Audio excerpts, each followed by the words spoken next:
Hello friends, welcome to our YouTube channel. GTU દ્વારા જે સીસીસીની exam લેવામાં આવે છે તો પ્રેક્ટિકલ એક્ઝામમાં એક પ્રશ્ન એવો પણ હોય છે કે તમારા કમ્પ્યુટરના ડેસ્કટોપના વોલપેપરને બદલો, સ્ક્રીન સેવરને બદલો તથા સ્ક્રીન સેવરનો ટાઈમ આઉટ 5 મિનિટનો સેટ કરો. તો પહેલાં પણ આપણે અગાઉના પ્રેક્ટિકલમાં બતાવ્યા મુજબ જે આ દેખાય છે એ કમ્પ્યુટરનું ડેસ્કટોપ કહેવાય છે. તો જે ડેસ્કટોપ પર જે આ તમને જે ચિત્ર દેખાય છે વિન્ડોનું, આને વોલપેપર કહેવાય છે. તો આ જે વોલપેપર છે એને બદલવાનું છે આપણે. તો એ કઈ રીતે બદલશું?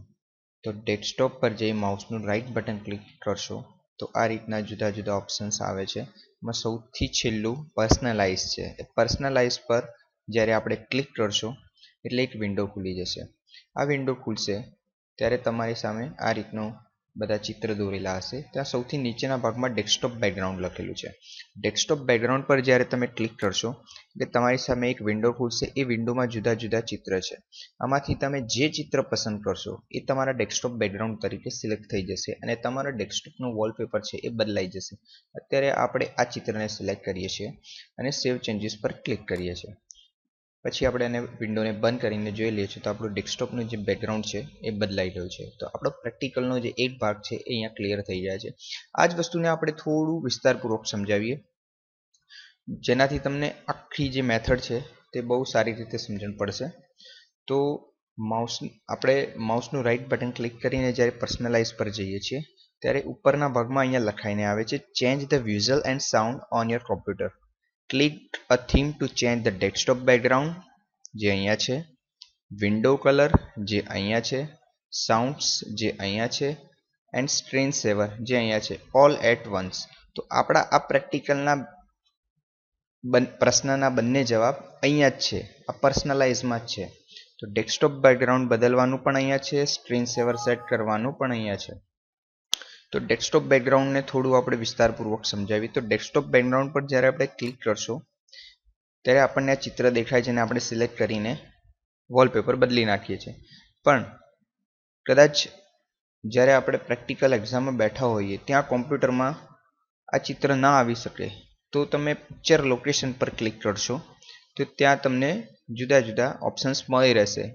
અહીંયાથી તમે કોમ્પ્યુટરમાં પડેલા જુદી જુદી જગ્યાએ પડેલા ચિત્ર શોધી શકો છો. તો અહીંયાથી પણ તમે ચિત્ર પસંદ કરી જુદી જુદી જગ્યાએ જુદી જુદી લોકેશન પર પડેલા અને શોધી શકો છો. બીજું પ્રેક્ટિકલમાં એવું પૂછે વોલપેપર બદલવાની જગ્યાએ કે વોલપેપરમાં તમે રેડ કલર સિલેક્ટ કરો અથવા બ્લુ કલર સિલેક્ટ કરો. તો સોલિડ કલર પર જવાનું અને ત્યાં જઈ અને રેડ કલર યા બ્લુ કલર પર ક્લિક કરશો અને સેવ ચેન્જીસ કરશો તો ડેસ્કટોપનું જે બેકગ્રાઉન્ડ છે તે બ્લુ કલરનું થઈ ગયું છે. ફરીથી માઉસનું રાઈટ બટન ક્લિક કરીએ, પર્સનલાઇઝ પર જઈએ, ડેસ્કટોપ બેકગ્રાઉન્ડ પર ક્લિક કરીએ, સોલિડ કલરની જગ્યાએ વિન્ડોઝ ડેસ્કટોપ બેકગ્રાઉન્ડ પર ક્લિક કરીએ, આમાંથી કોઈ પણ એક ચિત્ર પસંદ કરીએ અને સેવ ચેન્જીસ કરીએ. તો આપણું જે ડેસ્કટોપનું બેકગ્રાઉન્ડ છે એ ફરીથી બદલાઈ ગયું છે. હવે આ ડેસ્કટોપનું જે બેકગ્રાઉન્ડ છે એને બદલવાની બીજી પણ બે રીત છે, સિમ્પલ રીત. કદાચ પ્રેક્ટિકલમાં તમને એમ પ્રશ્ન પૂછે કે તમે જે પેઇન્ટમાં જે ચિત્ર દોર્યું એ ચિત્રને તમે ડેસ્કટોપના બેકગ્રાઉન્ડ તરીકે સેટ કરો. તો આપણે સૌપ્રથમ આપણું જે રજિસ્ટ્રેશન નંબરનું ફોલ્ડર છે એના અંદર આપણા નામનું સબ ફોલ્ડર હતું અને એમાં જે આપણે ચિત્ર દોર્યું હતું એ ચિત્ર જે આ ચિત્ર દોર્યું છે આપણે આને કઈ રીતે ડેસ્કટોપના બેકગ્રાઉન્ડ તરીકે સેટ કરશો. તો એ ચિત્ર પર આપણે જઈ માઉસનું રાઈટ બટન ક્લિક કરશો તો ત્યાં બીજા જ નંબરનું ઓપ્શન છે set as a desktop background. બસ માત્ર એક સિંગલ ક્લિકથી આપણું ડેસ્કટોપનું બેકગ્રાઉન્ડ છે એ બદલાઈ જશે અને જે ચિત્ર આપણે દોર્યું છે એ આવી જશે. ફરીથી આ જ વસ્તુ કોઈ ફોટા માટે પણ લાગુ પડે છે.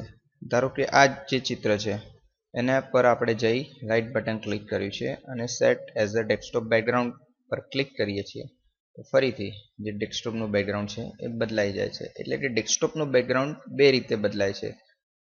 ડેસ્કટોપ પર જઈ માઉસનું રાઈટ બટન ક્લિક કરી પર્સનલાઇઝ પર જઈ અને ડેસ્કટોપ બેકગ્રાઉન્ડ પર જઈને પણ બદલાય છે અને ડાયરેક્ટ કોઈ ચિત્ર પર જઈ કોઈ પણ ફોટો પર જઈ કોમ્પ્યુટરના કોઈ પણ ભાગમાં પડેલા ફોટા પર જઈ માઉસનું રાઈટ બટન ક્લિક કરીને set as a desktop background કરવાથી પણ ચિત્ર બદલાઈ જાય છે. બીજું સ્ક્રીન સેવર બદલવાનું. તો સ્ક્રીન સેવર બદલવા માટે એ જ મેથડ, ડેસ્કટોપ પર જઈ માઉસનું રાઈટ બટન ક્લિક કરો, પર્સનલાઇઝ પર જાઓ અને અહીંયા નીચેના ભાગમાં સ્ક્રીન સેવર પર ક્લિક કરશો. સ્ક્રીન સેવર પર ક્લિક કરવાથી જે આ રીતની વિન્ડો ખુલશે અને અહીંયા તમે જુદી જુદી જાતના સ્ક્રીન સેવર છે, આમાંથી કોઈ પણ લઈ લો. સ્ક્રીન સેવર આપણે બબલ્સ લઈએ છીએ અત્યારે અને એની મિનિટ 5 ગોઠવીએ છીએ. અહીંયા વેઇટમાં જે અપ ડાઉન કી છે એનાથી તમે મિનિટ અગર પ્રેક્ટિકલમાં 3 મિનિટ યા 4 મિનિટ પૂછી છે તો ગોઠવી શકો છો અપડાઉન કી કરીને, અથવા ડાયરેક્ટલી સિલેક્ટ કરીને પણ કીબોર્ડની કોઈ કી નંબર કી દબાવીને પણ ટાઈમ સેટ કરી શકો છો. પછી એપ્લાય પર ક્લિક કરશો અને ઓકે કરશો એટલે સ્ક્રીન સેવર બદલાઈ જશે. હા, હવે એક બીજી વસ્તુ કે આપણે માઉસનું રાઈટ બટન ક્લિક કરીને પર્સનલાઇઝ પર જતા હતા. પર્સનલાઇઝ પર જવાના બીજા પણ 2 વિકલ્પ છે. તમે વિન્ડો કી પર પ્રેસ કરો અને ત્યાં કંટ્રોલ પેનલ પર જાઓ. કંટ્રોલ પેનલ પર જઈ અને પર્સનલાઇઝ પર ક્લિક કરશો તો પણ સેમ વિન્ડો ખુલશે. ડેસ્કટોપના પર કંટ્રોલ પેનલનો આઇકોન છે એના પર ડબલ ક્લિક કરી પર્સનલાઇઝ પર જાઓ તો પણ સેમ વિન્ડો ખુલશે. ફરીથી તમે કોમ્પ્યુટરમાં જાઓ, વિન્ડોઝ કી પ્રેસ કરી સ્ટાર્ટમાં જાઓ, કંટ્રોલ પેનલ ખોલો અને ત્યાં પર્સનલાઇઝમાં જાઓ તો પણ એ જ રીતનું ખુલી જશે. ફાઇનલી એક વસ્તુ છે કે ડેસ્કટોપનું વોલપેપર બદલવું હોય યા સ્ક્રીન સેવર બદલવું હોય, જવાનું છે પર્સનલાઇઝમાં, ગમે ત્યાંથી જાઓ.